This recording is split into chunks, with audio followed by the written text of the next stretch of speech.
18 साल तो लैके तो 50 साल के जोड़े मेरे व्यूअर्स ने या क्लाइंट्स ने वो कनेडा किवें जा सकते हैं। अज का जोड़ा सैशन बड़ा इंपॉर्टेंट है, सारे लिए बड़ा इंपॉर्टेंट है और मुद्दा मकसद सिर्फ एको ही है, अवेयर किया जाए। So Deep Arora, director sales and marketing, My Visa Overseas, Kumar Mandi Ludhiana तो मैं लाइव है और हर तरह की तरह मैं 5 बजे जो तुहानूं लाइव हो रहा तो वह कारण सिर्फ एको ही है, तुहानूं एजुकेट करना। क्योंकि मैक्सीमम कॉल्स आंदियां ने कि सर कनेडा किसी भी तरीके सानूं कनेडा पहुँचा दे, क्योंकि वैसे भी कनेडा हॉट डेस्टिनेशन है और मैक्सीमम कॉल सानूं आउंदी भी कनेडा के लिए है। तो ये सोचा गया कि क्यों ना जी वीडियो है वो बनाती जाए ताकि ਜਿਹੜੇ भी मैनू क्वेश्चन करन उन्होंने तक ये वीडियो पहुँच जाए, या असं उन्होंने फिर लिंक भेज दिए कि तुसी वीडियो देख लो और थोड़ी क्लैरिटी हो जाए। सो बाकी वर्ल्ड अपडेट की तुहानूं मैं गल दसां तो तुसी किसी भी कंट्री जा सकते हो, ऑल ओवर वर्ल्ड सारे ही कंट्रीज़ खुल गए हैं, तुहानूं किसी भी किस्म की घबराने की लोड़ नहीं है। तुसी बिना ईवन कई कंट्रीज ऐसी बिना मैडिकल के भी जा सकते हो। सो बस तुहाडी वैक्सीनेशन होनी चाहिए प्रॉपर और तुसी जा सकते हो। और माई वीज़ा ओवरसीज़ तुहानूं पता है कि कुमार मंडी तो ऑपरेट कर रहे हैं, सैकेंड ऑफिस साडा श्री गंगानगर है, मिस्टर सिकंदर अरोड़ा तो ऑपरेट कर रहे हैं। और कोई भी तुहानूं दिक्कत आती है, कोई भी तुहानूं कंसर्नस ने, तुसी मिस्टर सिकंदर अरोड़ा नाल कॉन्टैक्ट कर सकते हो।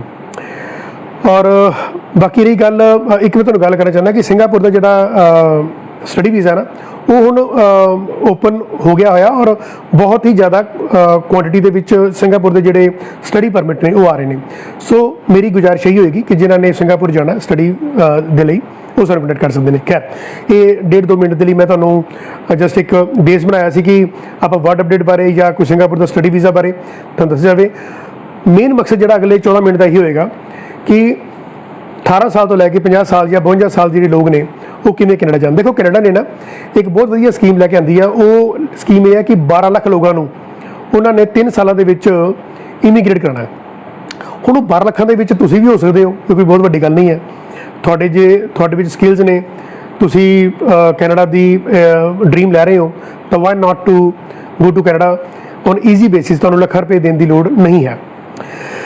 ओके, सो सब तो पहले गल करिए कि मैक्सीमम कॉल्स आंदियां ने 30 साल तो लैके 40 साल के लोगों के लिए लोगों दियां कि जिहड़े कहंदे कि सानूं कनेडा का कोई वर्क परमिट, कोई PR दवा दिओ।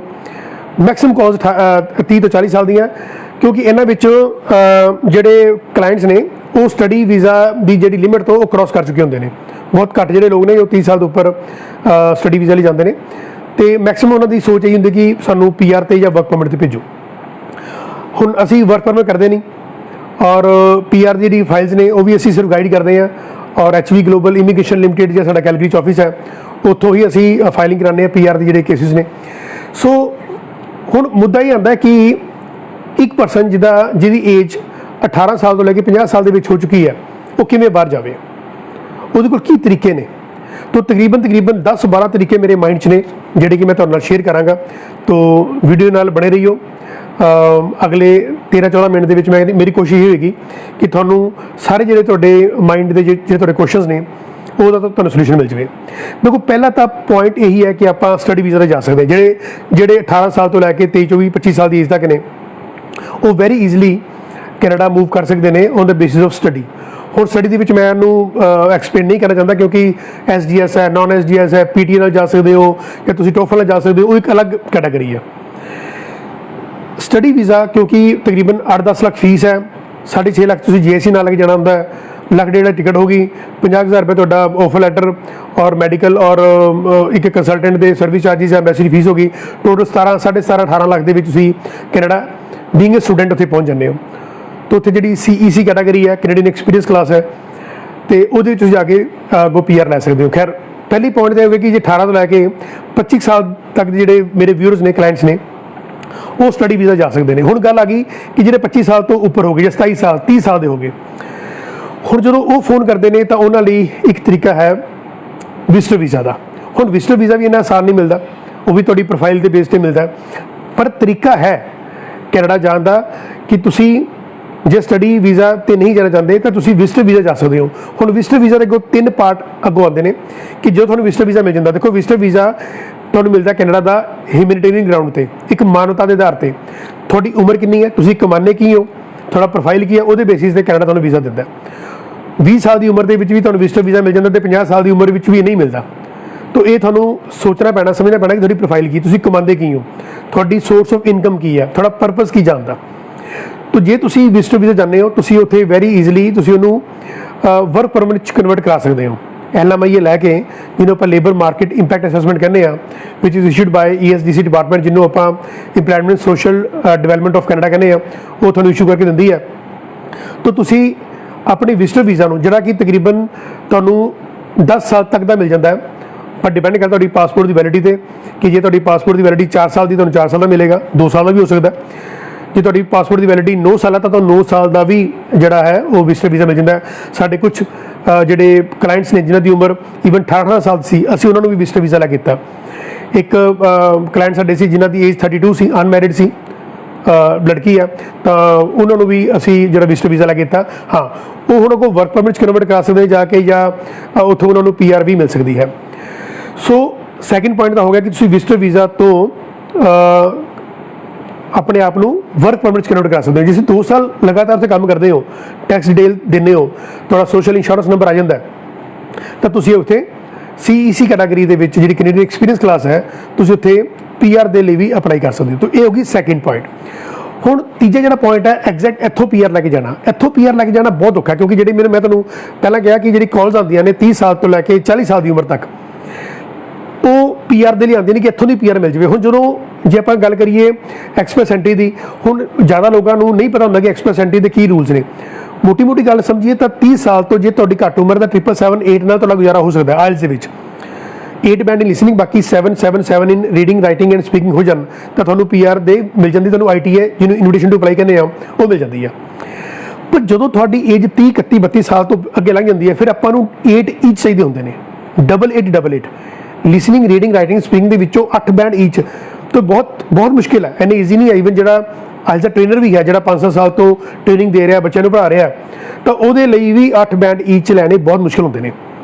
ਕਈ 9 ਬੈਂਡ ਲੈ ਲੈਂਦੇ ਲਿਸਨਿੰਗ ਦੇ ਵਿੱਚੋਂ, ਕੋਈ ਬਹੁਤ ਵੱਡੀ ਗੱਲ ਨਹੀਂ ਹੈ, ਪਰ ਰੀਡਿੰਗ ਦੇ ਵਿੱਚੋਂ 8 ਬੈਂਡ ਲੈਣੇ ਇਹ ਬਹੁਤ ਹੀ ਵੱਡੀ ਗੱਲ ਹੈ ਔਰ ਬਹੁਤ ਹਾਰਡ ਵਰਕ ਦੀ ਜ਼ਰੂਰਤ ਪੈਂਦੀ ਹੈ। ਤਾਂ ਮੈਕਸਿਮਮ ਲੋਕ ਇੱਥੇ ਡੀਮੋਟੀਵੇਟ ਹੋ ਜਾਂਦੇ ਨੇ ਕਿ ਸਰ ਐਕਸਪ੍ਰੈਸ ਐਂਟਰੀ ਦੇ ਵਿੱਚ ਗੱਲ ਨਹੀਂ ਬਣਨੀ। ਤਾਂ ਉਹੀ ਗੱਲ ਮੈਂ ਦੱਸ ਰਿਹਾ ਕਿ visitor visa to work permit to PR, ਜੇ ਤੁਹਾਡੀ ਐਕਸਪ੍ਰੈਸ ਐਂਟਰੀ ਦੇ ਵਿੱਚ ਗੱਲ ਨਹੀਂ ਬਣਦੀ ਤਾਂ ਤੁਸੀਂ PNP ਦੇ ਅੰਡਰ ਜਾ ਸਕਦੇ ਹੋ, ਜਿਹਨੂੰ ਆਪਾਂ ਪ੍ਰੋਵਿੰਸ ਨੋਮੀਨੀ ਪ੍ਰੋਗਰਾਮ ਕਹਿੰਦੇ ਆ। ਹੁਣ ਪ੍ਰੋਵਿੰਸ਼ੀਅਲ ਨੋਮੀਨੇਸ਼ਨ ਪ੍ਰੋਗਰਾਮ ਦੇ ਵਿੱਚ ਤੁਹਾਨੂੰ LMI ਦੀ ਜ਼ਰੂਰਤ ਪੈਂਦੀ ਹੈ, ਕਿਉਂਕਿ ਜਿਹੜੀ ਮੈਨੀਟੋਬਾ, ਸਸਕੈਚੁਅਨ ਜਾਂ ਅਲਬਰਟਾ ਦੀ ਜਿਹੜੀਆਂ ਕੈਟਾਗਰੀਜ਼ ਨੇ, ਉਹਦੇ ਵਿੱਚ ਜ਼ਿਆਦਾ ਤੁਸੀਂ ਆਪਣਾ ਜੋਬ ਆਫਰ ਲਵੋ ਜਾਂ ਆਪਣੇ ਕਿਸੇ ਰਿਲੇਟਿਵਸ ਨੂੰ ਅੱਗੇ ਲੈ ਕੇ ਆਓ, ਤਾਂ ਤੁਹਾਨੂੰ ਕੁਝ ਚਾਂਸ ਬਣ ਜਾਂਦੇ ਨੇ ਕਿ ਤੁਹਾਨੂੰ 50 ਪੁਆਇੰਟ ਮਿਲ ਜਾਣਗੇ। ਤਾਂ ਜਿਹੜੀ LMI ਹੈ ਤੁਹਾਨੂੰ 50 ਪੁਆਇੰਟ ਤੋਂ ਲੈ ਕੇ 200 ਪੁਆਇੰਟ ਤੱਕ ਵੇਰੀ ਕਰਦੀ ਹੈ, ਡਿਪੈਂਡ ਕਰਦਾ ਤੁਹਾਡੀ NOC ਦੀ ਨੈਸ਼ਨਲ ਆਕੂਪੇਸ਼ਨ ਕਲਾਸੀਫਿਕੇਸ਼ਨ ਹੈ, ਤੁਸੀਂ ਕਿਸ ਦੇ ਅੰਡਰ ਆਉਂਦੇ ਹੋ। ਜੇ ਤੁਸੀਂ ਵਾਈਟ ਕਾਲਰ ਜੌਬ ਚਾਹੁੰਦੇ ਹੋ ਤੁਹਾਨੂੰ 200 ਪੁਆਇੰਟ ਮਿਲ ਜਾਂਦੇ ਨੇ, ਪਰ ਜਿਉਂ ਤੁਸੀਂ OABCD ਦੀ ਕੈਟਾਗਰੀ ਜਾਂਦੇ ਤੁਹਾਨੂੰ 50 ਪੁਆਇੰਟ ਮਿਲਦੇ ਨੇ। ਤਾਂ ਇਹ ਵੀ ਇੱਕ ਤਰੀਕਾ ਹੈ ਤੁਸੀਂ ਕੈਨੇਡਾ ਜਾਣ ਦਾ, ਕਿ ਜੇ ਸਪੋਜ਼ ਤੁਹਾਡੀ ਐਕਸਪ੍ਰੈਸ ਐਂਟਰੀ 'ਚ ਫਾਈਲ ਨਹੀਂ ਬਣਦੀ, PNP 'ਚ ਆ ਜਾਓ, PNP 'ਚ ਨਹੀਂ ਬਣਦੀ, ਉਸ ਤੋਂ ਬਾਅਦ ਤੁਹਾਡੇ ਕੋਲ AIPP, ਜਿਹਨੂੰ ਐਟਲਾਂਟਿਕ ਇਮੀਗ੍ਰੇਸ਼ਨ ਪਾਇਲਟ ਪ੍ਰੋਗਰਾਮ ਕਹਿੰਦੇ ਨੇ, ਇਹ ਕੁਝ ਪਾਇਲਟ ਪ੍ਰੋਗਰਾਮ ਹੁੰਦੇ ਨੇ, ਉਹਦੇ ਵਿੱਚ ਆ ਸਕਦੇ ਹੋ। ਇੱਦਾਂ ਹੀ RNIP ਹੈ, ਜਿਹਨੂੰ ਆਪਾਂ rural and northern immigration pilot program ਕਹਿੰਦੇ ਆ।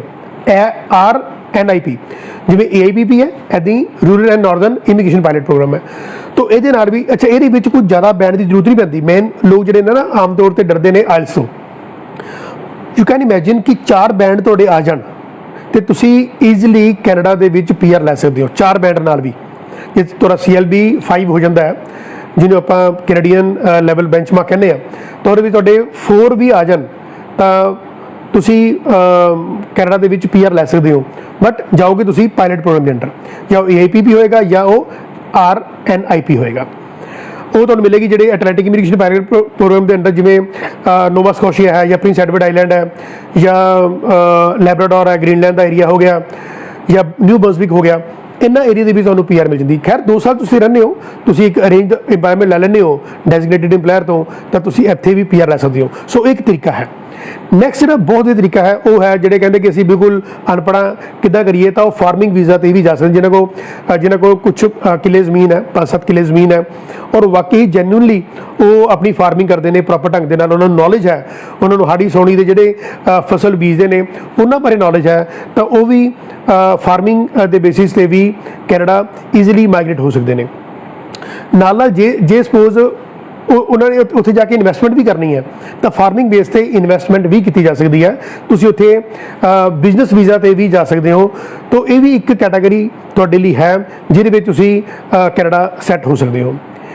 ਉਹਦੇ ਨਾਲ ਜੇ ਮੈਂ ਸਪੋਜ਼ ਮੈਂ ਤਾਂ ਲਾਸਟ ਟਾਈਮ ਵੀ ਗੱਲ ਕੀਤੀ ਸੀ IMP ਜਿਹੜਾ ਇੰਟਰਨੈਸ਼ਨਲ ਮੋਬਿਲਿਟੀ ਪ੍ਰੋਗਰਾਮ ਹੈ ਉਹਦੇ ਵਿੱਚ ਤੁਸੀਂ ਨੈਨੀ ਦਾ ਕੋਰਸ ਕੀਤਾ ਹੈ ਤਾਂ ਉਹਦੇ ਅੰਡਰ ਵੀ ਤੁਸੀਂ ਜਾ ਕੇ ਜਾਂ ਵਾਈਟ ਕਾਲਰ ਜੌਬ ਨੇ OAB ਕੈਟਾਗਰੀ ਦੇ ਵਿੱਚ ਤਾਂ ਤੁਸੀਂ ਇੰਟਰਨੈਸ਼ਨਲ ਮੋਬਿਲਿਟੀ ਪ੍ਰੋਗਰਾਮ 'ਚ ਵੀ ਜਾ ਸਕਦੇ ਹੋ। ਨੈਕਸਟ ਜਿਹੜਾ ਤੁਹਾਡੇ ਕੋਲ ਤਰੀਕਾ ਹੋਏਗਾ ਉਹ ਹੈ ਫਰੈਂਚ ਦਾ। ਜੇ ਤੁਹਾਡੇ ਕੋਲ ਫਰੈਂਚ ਤੁਹਾਨੂੰ ਬਹੁਤ ਵਧੀਆ ਆਉਂਦੀ ਹੈ, ਦੇਖੋ A1 A2 B1 B2 level ਦੀ ਫਰੈਂਚ ਹੁੰਦੀ ਹੈ। ਜੇ ਤੁਹਾਨੂੰ B2 ਲੈਵਲ ਦੀ ਫਰੈਂਚ ਆਉਂਦੀ ਹੈ ਤਾਂ ਕਿਊਬਿਕ ਦੇ ਵਿੱਚ ਬਹੁਤ ਵਧੀਆ ਪ੍ਰੋਗਰਾਮ ਹੈਗੇ ਨੇ। ਤੁਸੀਂ ਕਿਊਬਿਕ ਸਕਿਲਡ ਜਿਹੜਾ ਵਰਕਰ ਪ੍ਰੋਗਰਾਮ ਹੈ ਉਹਦੇ ਵਿੱਚ ਜਾ ਕੇ ਤੁਸੀਂ ਬੇਸਿਕਲੀ ਕਿਊਬਿਕ ਦੇ ਵਿੱਚ ਆਪਣੀ ਜਿਹੜੀ PR ਹੈ ਉਹ ਦਾਖਲ ਕਰ ਸਕਦੇ ਹੋ। ਸੋ ਕਹਿਣ ਦਾ ਮਕਸਦ ਇਹ ਹੈ ਕਿ ਜਿਹੜੀ ਮੈਂ ਤੁਹਾਨੂੰ ਇਹ 7-8 ਕਿਸਮ ਦੀ ਜਿਹੜੀਆਂ PR ਦੱਸੀਆਂ ਨੇ ਜਾਂ ਤੁਹਾਨੂੰ ਵਰਕ ਪਰਮਿਟ ਦੱਸੇ ਨੇ ਜਾਂ ਤੁਹਾਨੂੰ ਮਾਈਗ੍ਰੇਟ ਦੇ ਤਰੀਕੇ ਦੱਸੇ ਨੇ, ਇਹ ਤੁਸੀਂ ਫਾਇਦਾ ਉਠਾ ਸਕਦੇ ਹੋ। ਸਭ ਤੋਂ ਵਧੀਆ ਇੱਕ ਚੀਜ਼ ਹੋਰ ਹੋ ਸਕਦੀ ਹੈ ਕਿ ਤੁਸੀਂ ਸਪਾਊਸ ਵੀਜ਼ੇ ਜਾ ਸਕਦੇ ਹੋ। ਮਤਲਬ ਤੁਸੀਂ ਉੱਥੇ ਜਾ ਕੇ ਕਿਸੇ ਕੈਨੇਡੀਅਨ ਲੜਕੇ ਨਾਲ ਜਾਂ ਲੜਕੀ ਨਾਲ ਜੇ ਮੈਰਿਜ ਕਰ ਲੈਂਦੇ ਹੋ, ਤੁਹਾਡੀ 12 ਮਹੀਨੇ ਦੀ ਉੱਥੇ ਸਟੇ ਹੋ ਜਾਂਦੀ ਹੈ ਤਾਂ ਤੁਸੀਂ PR ਲਈ ਐਲੀਜੀਬਲ ਹੋ ਜਾਂਦੇ ਹੋ। ਔਰ ਜਿਹੜੇ ਮੇਰੇ ਫਰੈਂਡਸ ਵਿਊਅਰਸ ਮੇਰੇ ਕਲਾਇੰਟਸ ਜਿਹੜੇ ਐਕਸਪ੍ਰੈਸ ਐਂਟਰੀ ਦੇ ਅੰਡਰ ਜਿਨ੍ਹਾਂ ਕੋਲ ਮੰਨ ਲਓ federal skill trade worker program ਦੇ ਅੰਡਰ ਆ ਸਕਦੇ ਨੇ ਜਾਂ ਫੈਡਰਲ ਸਕਿੱਲ ਵਰਕਰ ਪ੍ਰੋਗਰਾਮ ਹੈ ਜਾਂ ਕੈਨੇਡੀਅਨ ਐਕਸਪੀਰੀਅੰਸ ਕਲਾਸ ਹੈ ਜਿਹੜਾ ਮੈਂ ਸਟੱਡੀ ਵੀਜ਼ਾ ਗੱਲ ਕੀਤੀ ਹੈ ਜਾਂ ਪ੍ਰੋਵਿੰਸ ਨੋਮੀਨੀ ਪ੍ਰੋਗਰਾਮ ਹੈ, ਉਹਦੇ ਅੰਡਰ ਵੀ ਆਪਣੇ ਆਪ ਨੂੰ PR ਦੇ ਲਈ ਐਸਟੈਬਲਿਸ਼ ਕਰਕੇ ਜਾ ਸਕਦੇ ਨੇ। ਕੋਈ ਬਹੁਤ ਵੱਡੀ ਗੱਲ ਨਹੀਂ ਹੈ। ਸੋ ਕਹਿਣ ਦਾ ਮਕਸਦ ਇਹ ਹੈ ਕਿ ਇਹ ਜਿਹੜੇ ਮੈਂ ਤੁਹਾਨੂੰ 10 ਕੁ ਤਰੀਕੇ ਦੱਸੇ ਨੇ ਇਹਦੇ ਨਾਲ ਤੁਸੀਂ ਈਜ਼ੀਲੀ ਕੈਨੇਡਾ ਜਾ ਸਕਦੇ ਹੋ। ਇੱਕ ਸਭ ਤੋਂ ਵਧੀਆ ਤਰੀਕਾ ਜਿਹੜਾ ਹੈਗਾ ਉਹ ਹੈ ਸੈਲਫ ਇੰਪਲੋਇਡ। ਕਈ ਹੁੰਦੇ ਨੇ ਕਿ ਜੌਬ ਨਹੀਂ ਕਰਦੇ ਹੁੰਦੇ ਤਾਂ ਆਪਣੀ ਕੋਈ ਛੋਟਾ ਮੋਟਾ ਕੰਮ ਕਰ ਰਹੇ ਨੇ ਜਾਂ ਸੈਲਫ ਇੰਪਲੋਇਡ ਨੇ। ਦੇਖੋ ਕੈਨੇਡਾ ਨੇ ਇੱਕ ਬਹੁਤ ਵਧੀਆ ਪ੍ਰੋਗਰਾਮ ਸ਼ੁਰੂ ਕੀਤਾ ਹੋਇਆ, ਇਹ ਸਭ ਨੂੰ ਪਤਾ ਹੈ, ਜੇ ਨਹੀਂ ਪਤਾ ਮੈਂ ਦੱਸ ਦਿੰਦਾ। ਉਹ ਹੈ ਕਿ ਜੇ ਤੁਸੀਂ ਆਥਰ ਹੋ ਜਾਂ ਤੁਸੀਂ ਰਾਈਟਰ ਹੋ ਜਾਂ ਤੁਸੀਂ ਕੋਈ ਪਰਫਾਰਮਰ ਹੋ, ਮਤਲਬ ਆਰਟਸ ਦੇ ਨਾਲ ਰਿਲੇਟਡ ਤੁਹਾਡਾ ਕੋਈ ਕੰਮ ਹੈ ਤਾਂ ਵੀ ਜਾ ਕੇ ਤੁਸੀਂ ਉੱਥੇ PR ਲੈ ਸਕਦੇ ਹੋ। ਇਹਨੂੰ ਆਪਾਂ ਆਰਟਸ ਕਲਚਰ ਤੇ ਸਪੋਰਟਸ ਨਾਲ ਲਿੰਕ ਕਰ ਸਕਦੇ ਹਾਂ। ਜਿਹੜੇ ਐਥਲੀਟ ਨੇ ਜਾਂ ਕੋਈ ਸਪੋਰਟਸ ਨਾਲ ਜੁੜੇ ਹੋਏ ਨੇ ਉਹ ਵੀ ਕੈਨੇਡਾ ਜਾ ਕੇ ਆਪਣੀ PR ਲੈ ਸਕਦੇ ਨੇ। ਸੋ ਕਹਿਣ ਦਾ ਮਕਸਦ ਇਹ ਹੈ ਤੁਸੀਂ ਕੈਮਰਾਮੈਨ ਹੋ, ਤੁਸੀਂ ਡਾਇਰੈਕਟਰ ਹੋ, ਐਕਟਰ ਹੋ, ਸਿੰਗਰ ਹੋ, ਤਾਂ ਵੀ ਤੁਸੀਂ ਕੈਨੇਡਾ ਦੇ ਵਿੱਚ ਆਰਟਸ ਕਲਚਰ ਐਂਡ ਸਪੋਰਟਸ ਦੇ ਬੇਸਿਸ ਤੇ ਮੂਵ ਕਰ ਸਕਦੇ ਹੋ। ਸੋ ਕਹਿਣ ਦਾ ਮਕਸਦ ਇਹ ਹੈ ਕਿ ਇਹ ਜਿਹੜੀ ਸਾਰੀਆਂ ਮੈਂ ਤੁਹਾਨੂੰ ਦੱਸੀਆਂ ਨੇ ਗੱਲਾਂ, ਇਹਦੇ ਵਿੱਚ ਸਭ ਤੋਂ ਵਧੀਆ ਗੱਲ ਤਾਂ ਇਹ ਹੈ ਕਿ ਤੁਸੀਂ ਵਿਜ਼ਟਰ ਵੀਜ਼ਾ ਲੈ ਕੇ ਉੱਥੇ ਵਰਕ ਪਰਮਿਟ ਦੇ ਵਿੱਚ ਕਨਵਰਟ ਕਰਕੇ ਆਪਣਾ PR ਦਾ ਜਿਹੜਾ ਸੁਪਨਾ ਹੈ ਉਹ ਪੂਰਾ ਕਰ ਸਕਦੇ ਹੋ। ਕਿਉਂਕਿ 12 ਲੱਖ ਲੋਕਾਂ ਨੂੰ ਕੈਨੇਡਾ ਨੇ ਜਿਹੜਾ ਮਾਈਗ੍ਰੇਸ਼ਨ ਦਾ ਉਹਨਾਂ ਨੇ ਸੋਚਿਆ ਹੋਇਆ, ਉਹਨਾਂ ਵਿੱਚੋਂ ਤੁਸੀਂ ਵੀ ਹੋ ਸਕਦੇ ਹੋ। ਔਰ ਇੱਕ ਬਹੁਤ ਇੰਪੋਰਟੈਂਟ ਗੱਲ ਇਹ ਹੈ ਕਿ ਤੁਸੀਂ ਇੱਕ ਜੌਬ ਸਰਚ ਇੰਜਨ ਹੈ ਇੰਡੀਡ। ਜੋ ਤੁਸੀਂ ਇੰਡੀਡ ਤੇ ਜਾਂਦੇ ਹੋ ਤਾਂ ਤੁਸੀਂ ਉੱਥੇ ਜਿਹੜੇ ਡਿਫਰੈਂਟ ਇੰਪਲੋਇਰਸ ਨੇ ਉਹਨਾਂ ਨੂੰ ਤੁਸੀਂ ਆਪਣਾ CV ਸੈਂਡ ਕਰ ਸਕਦੇ ਹੋ। ਦੇਖੋ ਜਿਹੜਾ CV ਹੈ ਇਹ ਆਮ ਜਿਹੜਾ ਆਪਾਂ ਇੰਡੀਆ ਦੇ ਵਿੱਚ ਯੂਜ਼ ਕਰਦੇ ਹਾਂ CV, ਉਹ CV ਨਹੀਂ ਹੁੰਦਾ।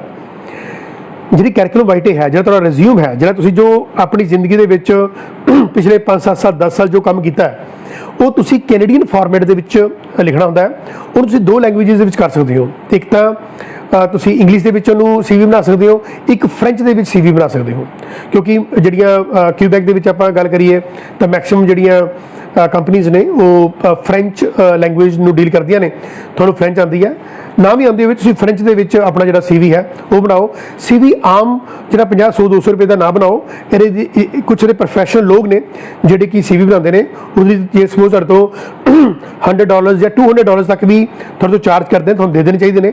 10-15 ਹਜ਼ਾਰ ਪਿੱਛੇ ਤੁਸੀਂ ਬਹੁਤ ਵਧੀਆ ਜਿਹੜਾ ਹੈ ਉਹ ਮੌਕਾ ਨਾ ਗਵਾਓ। ਔਰ CV ਕਿਸੇ ਪ੍ਰੋਫੈਸ਼ਨਲ ਬੰਦੇ ਤੋਂ ਜਦੋਂ ਤੁਸੀਂ ਬਣਾਉਂਦੇ ਹੋ ਤਾਂ ਮੈਂ ਤੁਹਾਨੂੰ ਇਸ ਚੀਜ਼ ਦੀ ਅਸ਼ੋਰਟੀ ਦਿੰਦਾ ਵਾਂ ਕਿ ਤੁਹਾਡਾ 50% ਕੰਮ ਜਿਹੜਾ ਹੈ ਉਹ CV ਕਰ ਦਿੰਦਾ ਹੈ। ਕਿਉਂਕਿ ਦੇਖੋ ਉਹ ਇੱਕ ਜਿਹੜਾ ਕਾਗਜ਼ ਦਾ ਟੁਕੜਾ ਹੈ, ਜਿਹੜਾ ਪੀਸ ਆਫ ਪੇਪਰ ਹੈ, ਉਹ ਤੁਹਾਨੂੰ ਰੈਪਰੈਜ਼ੈਂਟ ਕਰ ਰਿਹਾ।